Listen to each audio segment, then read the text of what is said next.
राजस्थान में कांग्रेस की 7 गारंटियों का बीजेपी ने तोड़ ढूंढ लिया है। जी हां, हिमाचल के पूर्व मुख्यमंत्री और वर्तमान में नेता प्रतिपक्ष जयराम ठाकुर इस वक्त हमारे साथ हैं। ठाकुर साहब ने प्रेस कॉन्फ्रेंस की है और हिमाचल में जो स्थिति थी कांग्रेस की, जिसके आधार पर कांग्रेस सत्ता में आई, उनकी स्थिति अवगत कराने का काम किया है। ठाकुर साहब, क्या आप, कांग्रेस ने 7 गारंटी यहां राजस्थान में दी हैं, हिमाचल में 10 दी थी, अभी मौजूदा स्थिति क्या है? देखिए, मौजूदा स्थिति यह है कि कांग्रेस को ऐसा लग रहा है कि झूठ बोल करके चल सकता है और बार बार जो है वो झूठ बोल करके हम सत्ता को हासिल कर लें, उसके बाद करना कुछ नहीं है। हिमाचल इसका ताज़ा तरीन उदाहरण है। कमिटमेंट इन्होंने की थी, 10 गारंटी जो दी थी, और 1 साल का कार्यकाल पूरा हो गया, लेकिन एक भी गारंटी पर काम ही शुरू नहीं हुआ। 10 गारंटी क्या थी? और ये 10 गारंटी, उसमें पहली गारंटी सबसे बड़ी थी कि हम हिमाचल प्रदेश की हर एक महिला जिसकी उम्र 18 साल से ऊपर है और 70 साल तक, तब तक के लिए हम उनको 1500 रुपये हर महीने खाते में डालेंगे। कैबिनेट की पहली बैठक में निर्णय करके इसको लागू करेंगे। 1 साल बीत गया, लेकिन एक भी महिला के खाते में 1500 रुपये नहीं आए। गारंटी थी हिमाचल प्रदेश की कैबिनेट की पहली बैठक में हम 1 लाख नौकरियां निकालेंगे और 5 साल में 5 लाख नौकरियां देंगे। कैबिनेट की कई बैठकें हो गई, 1 साल बीत गया, अभी तक हिमाचल में एक भी नौजवान को नौकरी कांग्रेस की सरकार में नहीं मिली। उल्टे 10,000 से ज़्यादा आउटसोर्स पे लगे हुए कर्मचारियों को निकाल दिया। कांग्रेस ने यहाँ पे एक गोबर खरीदने की भी योजना किसानों से शुरू की थी, जो आपके यहाँ भी एक स्कीम थी। और उसी तरह से मैं हिमाचल प्रदेश में कहा कि हम गोबर 2 रुपये किलो खरीदेंगे, अभी तक 1 किलो खरीदा नहीं है। लागू काम ही उस पर नहीं है, शुरू हुआ है। और यही बात उनने छत्तीसगढ़ में भी कही थी, और छत्तीसगढ़ में उल्टा गोबर घोटाला चुनाव का प्रमुख मुद्दा बना हुआ है, उसमें भी घोटाला किया। इसलिए यहाँ राजस्थान में जो 7 गारंटियाँ दी हैं, उसमें उन्होंने कहा कि एक परिवार की एक महिला को जो सबसे सीनियर होगी तो उनको 10,000 रुपये 1 साल का हम देंगे। मैं कह रहा हूँ कि ये संभव ही नहीं है। झूठ बोल करके सत्ता हासिल करना चाहते हैं, और झूठ बोल करके पहले तो अशोक गहलोत जी इसी बात को बताएं, और राहुल गांधी जी ने पिछली बार जनसभा में बोला था कि हम राजस्थान में 10 दिन के अंदर कर्जा माफ करेंगे किसानों का। लेकिन कर्जा माफ हुआ क्या? 5 साल सत्ता में रहे, कोई कर्जा माफ नहीं। उल्टा 22,000 के लगभग किसानों की जो जमीन जो है वो नीलाम हुई, कुर्क हुई जिसको बोलते हैं, और उल्टा उसमें दर्जनों किसानों ने आत्महत्या कर दी। तो ऐसी स्थिति है। एक मोटे तौर पर अशोक गहलोत खुद भी इस बात को कहते हैं कि ओपीएस, ओल्ड पेंशन स्कीम को लेकर खुद मोदी जी को घेरते रहते हैं। वही घोषणा जब राजस्थान के मुख्यमंत्री वहां गए थे हिमाचल में, तो उन्होंने ओपीएस की भी बात कही थी। ओपीएस भी क्या हिमाचल में क्या स्थिति है? देखिए, ओपीएस को लेकर के लागू करने की बात कही है, लेकिन अभी उसकी प्रोसेस चल रही है। एक आदमी को ओपीएस मिली नहीं है वहां पर।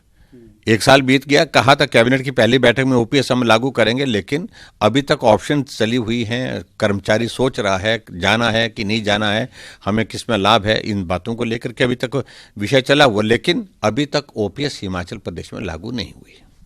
मुख्य तौर पर बीजेपी और कांग्रेस एक दूसरे पर आरोप लगाती रहती कि वो झूठ बोलकर सत्ता में आते हैं। आपकी क्योंकि सरकार वहाँ मौजूदा थी उस वक्त हिमाचल में, और आपने भी वादे जो किए थे संभवतः कहीं ना कहीं जनता के बीच वो नहीं पहुँच पाए होंगे, इसीलिए कांग्रेस को मौका मिला। क्या आपको लगता है कि राजस्थान में बीजेपी केंद्र सरकार के मुद्दों पर सत्ता में आ सकती है अकेले? देखिए, केंद्र सरकार की ओर से प्रदेश को, राजस्थान को बहुत बड़ा सहयोग मिला है हर दृष्टि से। केंद्र की योजनाओं से प्रदेश को लाभ मिला है, लेकिन ये अलग बात है कि गहलोत सरकार ने यहाँ पर उनको लागू करने में आनाकानी करी है। जितना प्रभावी ढंग से उनको लागू किया जा सकता था, करना चाहिए था, उतना नहीं किया है, ये तो सच्चाई है। लेकिन फिर भी उसके बावजूद केंद्र के सहयोग से ही राजस्थान जितना बढ़ सकता था उतना बढ़ा है। लेकिन आज हमें इस बात को लेकर के दुख है कि जो प्रदेश की स्थिति वर्तमान सरकार के नेतृत्व में, गहलोत जी के नेतृत्व में बनी है, भ्रष्टाचार की तमाम सीमाएं जो है वो टूट गई है। क्या है लाल डायरी? लाल डायरी का जिक्र आज होते हुए गहलोत जी बहुत परेशान होते हैं, लेकिन सीधा आरोप उन पर लग रहा है। उनके ही मंत्रिमंडल के साथी ने उन पर आरोप लगाए हैं। क्या है कन्हैया कुमार तेली जी की हत्या का मसला? इसका जवाब देते नहीं बन पाता है उनसे। दिन दिहाड़े हत्या कर दी जाती है और जो हत्यारे हुए प्रधानमंत्री जी को भी धमकी देते हैं, और अब क्लैरिफिकेशन, अब कई तरह की बातें ऐसी कहने की कोशिश कर रहे हैं कि इस मुद्दे को ट्विस्ट देने की कोशिश कर रहे हैं, लेकिन सही मायने में ये हकीकत है। अब महिलाओं के साथ बलात्कार की घटना किस प्रकार से हो रही है और उनके ही मंत्रिमंडल का साथी कहता है कि ये मर्दों का प्रदेश है। कोई सारी व्यवस्थाएं यहाँ अस्त व्यस्त हो गई है। आपने ये बातें कही, लेकिन ये भी एक ग्रास रूट का जो बीजेपी कार्यकर्ता है या जनता है वो अपना नेता ढूंढती है। तो कहीं ना कहीं बीजेपी में इस वक्त आपका मुख्यमंत्री कौन, इस पर कोई स्पष्टीकरण नहीं है। कुछ लोगों को जो मुख्यमंत्री की दौड़ में थे उनको सांसद का टिकट जो थे मौजूदा, उनको टिकट नहीं दिया गया। अब क्या लगता है कि क्या प्रदेश की समस्याओं के लिए भी मोदी जी जिम्मेदार होंगे या मोदी जी उनको सुलझाएंगे? देखिए, यहाँ पर बहुत बड़ा नेतृत्व है, सामूहिक नेतृत्व में चुनाव लड़ा जा रहा है। ये पार्टी का निर्णय है और स्वाभाविक रूप से निर्णय पार्टी के प्रदेश और केंद्रीय नेतृत्व के आपस में चर्चा करने के बाद हर एक प्रदेश की स्ट्रेटजी बनती है इलेक्शन में किस प्रकार से जाना है।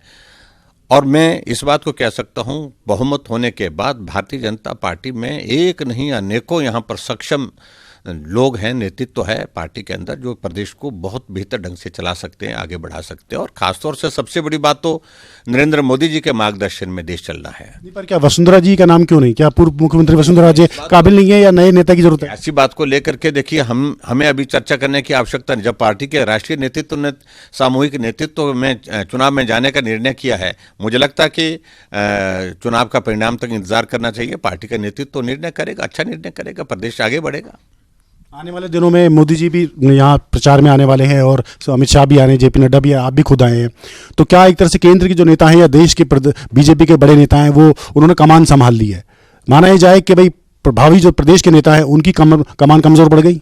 नहीं, बिल्कुल नहीं। देखिए, चुनाव जब होता है प्रदेश का नेतृत्व भी काम में लगता है और देश का नेतृत्व भी काम लगता है। स्वाभाविक रूप से सब लोग अपने अपने हिसाब से पूरी ताकत के साथ चुनाव लड़ते हैं और भारतीय जनता पार्टी तो बहुत गंभीरता से चुनाव लड़ती है। और ये राजस्थान का चुनाव हमारे लिए बहुत महत्वपूर्ण है। यहाँ सरकार बन रही है, बहुत बड़े बहुमत के साथ बन रही है। सरकार बनाने के लिए पार्टी ने पूरी ताकत लगाई है, चाहे वो प्रदेश का नेतृत्व है चाहे केंद्र का है। सबके सब जुट करके, एकजुट होकर के काम कर रहे हैं और निश्चित रूप से सरकार हो रही है। मध्य प्रदेश में और छत्तीसगढ़ में आप क्या देखते हैं? वहाँ पर भी सरकार में जाकर के, दोनों प्रदेश में जाकर के आया हूँ और वहाँ पर भी हमने गारंटी पर बात की। जो हिमाचल प्रदेश में उन्होंने झूठ बोल करके सरकार बनाई, 0.9% से उनको सिर्फ वहाँ पर जीत हासिल हुई है। बहुत कम वोट शेयर के साथ सरकार बनी है हिमाचल की। लेकिन हमने कहा सभी प्रदेशों को हमको सतर्क होना है कि इस तरह की झूठी गारंटी पर लोग ना जाएं।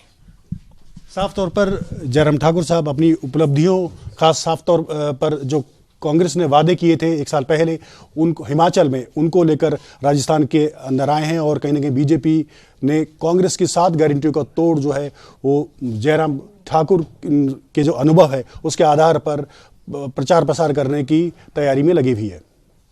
कैमरामैन कमलेश भाटी और अजय के साथ देवेंद्र सिंह, भारत एक्सप्रेस, जयपुर।